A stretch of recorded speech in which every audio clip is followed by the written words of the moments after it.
We come on the air. We do begin with the latest in your political headlines. I want to take you out to Washington, D.C. and give you a live look at the White House. We know that today President Donald Trump is set to hold talks with Russian President Vladimir Putin as he looks to get buy-in on a U.S. ceasefire proposal that he hopes can create a pathway to ending Russia's devastating war on Ukraine. A lot to discuss, so we want to bring into the conversation founder and president of the Foundation for Defense of Democracies, Clifford May. Clifford, good morning to you. A pleasure to have you here on the show.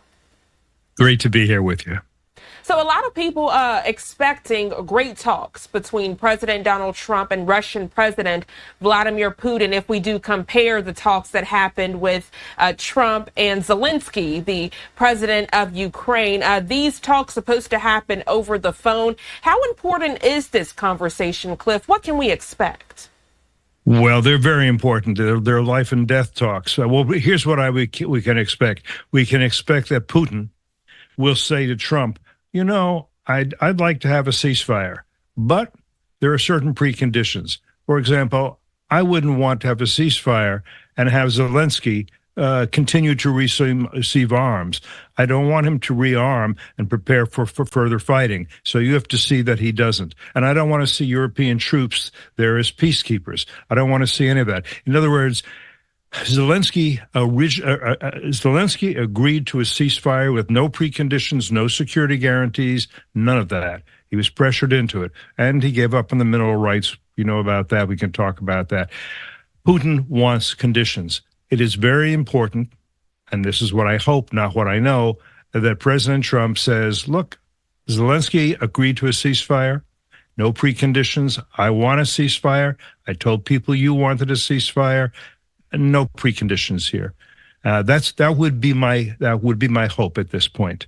And then if Putin says, well, then I'm going to continue fighting, then what you want is for Trump to say, you know, I don't want to cause you pain, but I think I have to. I'm going to have to cause you severe pain, and you know I can. And then we'll see how it rolls out from there. Yeah, you mentioned peace talks, and we know that is on the agenda with the conversations between Trump and Putin. With these peace talks, though, one side might be happy, the other side might not. It's very interesting with this, Cliff, because we know that President Donald Trump has a relationship with Ukraine and Russia. Obviously, with this type of situation, though, you can't make both parties happy unless they all sit down together. Do you think that can be a reality in 2025? First, I wouldn't call them peace talks. Putin is a predator. Ukraine is the prey. The predator doesn't make peace with the prey. He wants to eat the prey. These are talks to arrange a ceasefire. It may be in the interest of President Putin to have a ceasefire. Why? Because military analysts, quite a few who I know, would say he's very low on ammunition. He's low on cannon fodder, bodies he can lay down to grab further inches of Ukraine. He may think it's in his interest. He wouldn't admit that, but he may think it's his interest to have a pause, regroup, rearm, all of that. And he might accept it for that reason. He also might accept it because Trump can put real pressure, maximum pressure on him. The cash cow, the only cash cow of Russia is oil. Oil can be restricted through various sanctions, secondary sanctions. There are ways to do that. It would also be possible for President Trump to say it's too bad that Putin doesn't want a ceasefire. He's not interested in peace, not in the short term, not in the long term. I'm going to increase the flow of weapons that I give to the Ukrainians, and I'm going to lift the restrictions that President Biden had put on the use of those weapons to hit targets, deeper military targets, deeper into Russia. At that point, it may be that Putin says, okay, I'll stop. Now, if they get to the point where they're talking about land, at that point, Trump might say, look, you've got 18% of Ukrainian land. It's about the size of Virginia, the eastern portion. You've got a land bridge going to Crimea, which you hold. He originally took it, Putin did, in 2014, and he annexed it. And it's where the Black Sea Fleet is. He could say, you should be satisfied with that. You should say, I'm not saying I'm going to recognize it. I'm going to say, de facto, you've got it, and let that and accept that and take it. Have a ceasefire. And what you would get at that point is what I would call a frozen conflict. It's not that the two sides agree. It's not that they're on a path to peace. It's that it is what it is. We've had can these last? Well, we've had a frozen conflict in Korea since 1953. It's there because the U.S. we have U.S. troops there, and North Korea, therefore, would like to conquer South Korea, but doesn't do so.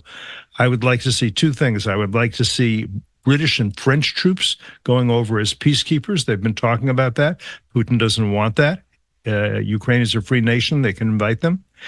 And I'd like to see Europeans spending money for arms for Ukraine, their own money. And there's about $300 billion worth of Russian money that's frozen in Europe that they could take and say, we're using this money for rearmament and for reparations for those who have been killed or wounded or hurt or otherwise damaged by Russia's war, which is now in its fourth year. Yeah, we know that the EU has been very vocal as it relates to U.S. and European relations. They pretty much slammed this potential discussion between the U.S. and Russia this morning, Cliff. And further looking into it, some of the foreign policy chiefs out in Europe are saying, well, with the demands that Moscow has in these negotiations, it's clear that they don't even want peace to begin with. With your expertise, would you say that's what you're seeing on your end? The Europeans are worried that they're getting involved. They're talking about sending in peacekeepers. They're thinking about using the Russian frozen funds to buy weapons and for reparations. They should be partners to us rather than wait for the U.S. only to do something. But a lot of it's up to President Trump. He has a real chance now to, I would say, show his mettle. If Putin is reluctant, he needs to put maximum pressure on Putin the way he put maximum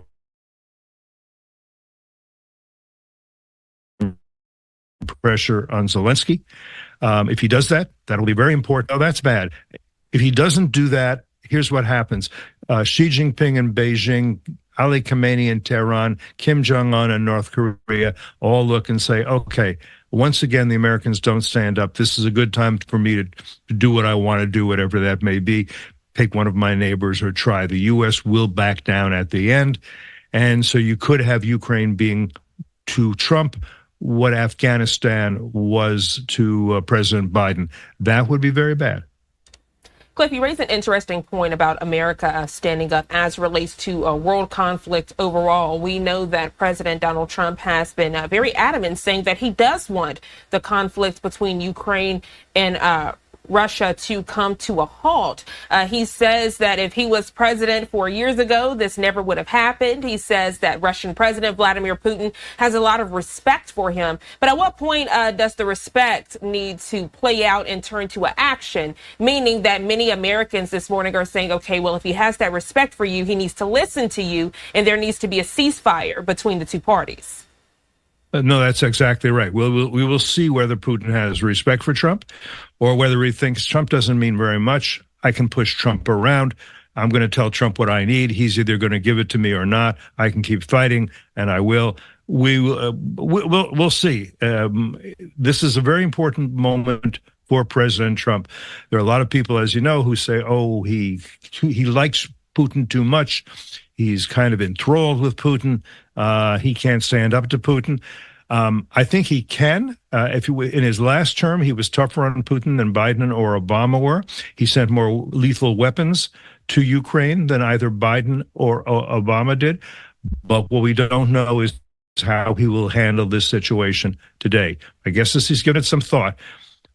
He could, again, he may say, here's what I'm willing to allow you, but no more. And he can exert maximum pressure. He has threatened to. Now the question is, will he make good on those threats? If Putin says, there's no way that I'm letting up at this point, I'm going to continue to fight unless you give me, unless you meet the following demands. And he will have several. He does. Putin, but at the end of the day, in my view, if it ends up with Putin having some Russian lands that he has already taken, de facto. We don't have to recognize that's true. We never recognized when the Soviet Union took over Estonia, Latvia, Lithuania. We just never recognized that. and now they're free.